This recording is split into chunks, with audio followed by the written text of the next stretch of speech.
Hello there, it's Maya, and let's talk about one of my favorite topics ever, which is psychic ability. This video is an answer to a question from Lee Mythic, who said, so I want to know your opinion on developing psychic abilities and if anyone can build some form of clairvoyance. Do you think certain people are just chosen to be psychic from their birth to some extent more than others? Or is it possible to just develop some form of psychic ability? Also, from my personal standpoint, I wanted to ask because for a while I felt that every time I pray, my hands are just heating up. I think it's either God's presence or somebody's. I think I could be clairsentient, but I don't know if I'm meant to develop it. I also have a Pisces South node with my moon and my Virgo North node with Mars. In general, I don't know what to do about these sensations. I also felt my hands tingle at times. So all of us come from a place where we are fully psychic, and psychic abilities to our soul are as natural as breathing. So our most natural state when we're not in human bodies, right? As soon as we're out of our human bodies, we are all completely clairvoyant, we're all completely clairsentient, we are all telepathic. So really it's inbuilt into every single soul, the memory of what we think of as psychic abilities. But really the psychic senses are actually our natural senses. Being in a physical body is what's unnatural. Physical sight, like having to look out of our eyes and literally like only being able to see like what's right in front of us, this is what's unnatural. But psychic sight, like clairvoyance, etc., that's natural. That's how we are as souls, like 90% of the time. And then 10% of the time we're trapped in these physical bodies where our senses are so limited. I really want to get into that mindset that these psychic senses are a natural part of who we are. To answer the essence of your question, yes, I do believe that particular people are chosen to cultivate certain abilities in this lifetime. Like, it's not the path of every person to become fully psychics. You know, some souls need the experience of losing access to their soul for a while, and they're here for other reasons. So no, I don't believe that every soul is here to become fully psychic. However, I do believe that if you become fascinated with a particular psychic ability, where, you know, in my case, when I was first starting to use my intuition, I was fascinated with clairvoyance. Like, from the deepest part of my being, I really, really, really wanted psychic sight for the purest reasons. I just craved for the ability to be able to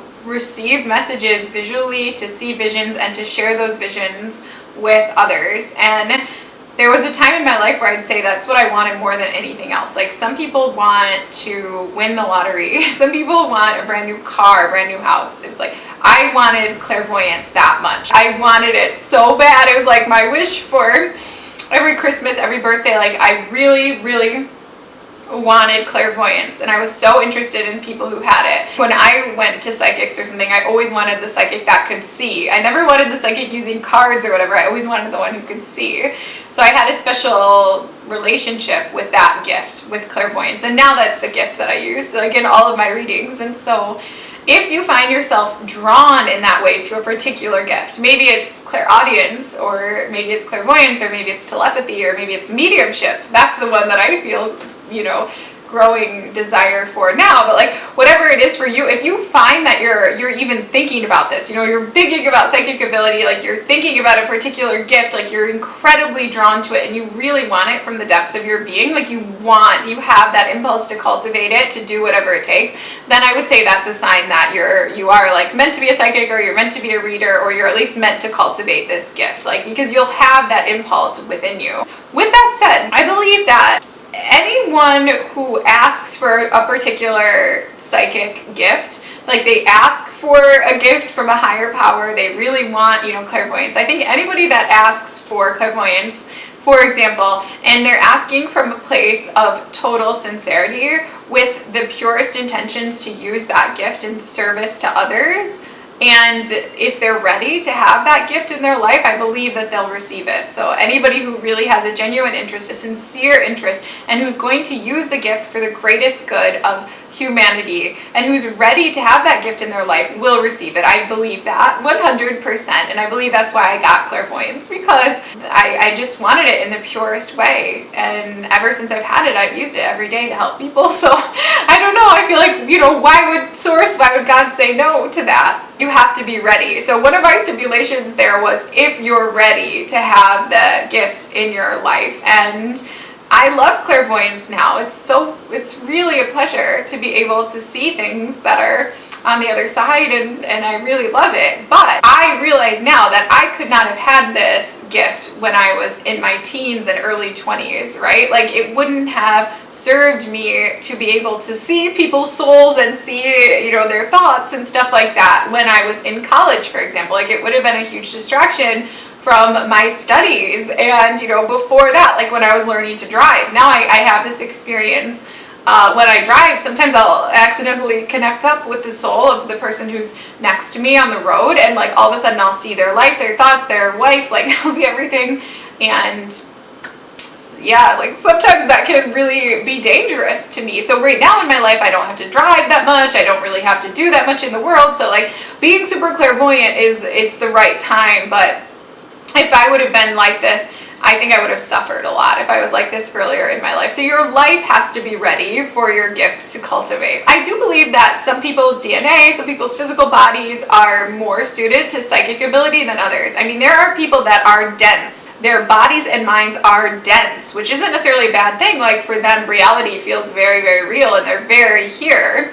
And they may not really have as much of a capacity to access their psychic intel. So it's typically those who are more sensitive, those whose bodies are more sensitive. Like, it can be really annoying to have a sensitive body, but it also could be a sign that you have psychic ability. If you're very sensitive to chemicals, very sensitive to sound, very sensitive to certain foods, like that means your body is more sensitive and will also be more sensitive to psychic energies. Yeah, and you can do a lot to make your body more sensitive too. In order to like really come on board with psychic abilities, I do think for the most part we need to clear out our body. For me, it was really essential to clear my body of all the toxins and things like that. That really helped my abilities. But for you personally, with your Pisces South Node and your tingling hands, I mean, I know that in your case, that it's a healing ability, a hands-on healing ability that's being born through you. Pisces South Node means that you were probably a psychic in a past life, so you've probably already done that. In this lifetime, it is your divine destiny to allow healing energy to move through you and to help people to heal their physical bodies using divine energies. Okay, so that's just something that I know for you, but the heating of the hands, that's a sign of developing abilities as a hands-on healer. And yeah, I hope that this has answered your question. I hope you guys have liked this. Whoever's watching, I hope you're enjoying this. And if you are, please feel free to come back any Tuesday or Friday for more videos here on the Maya's Dream channel. So thank you again, and namaste. Bye.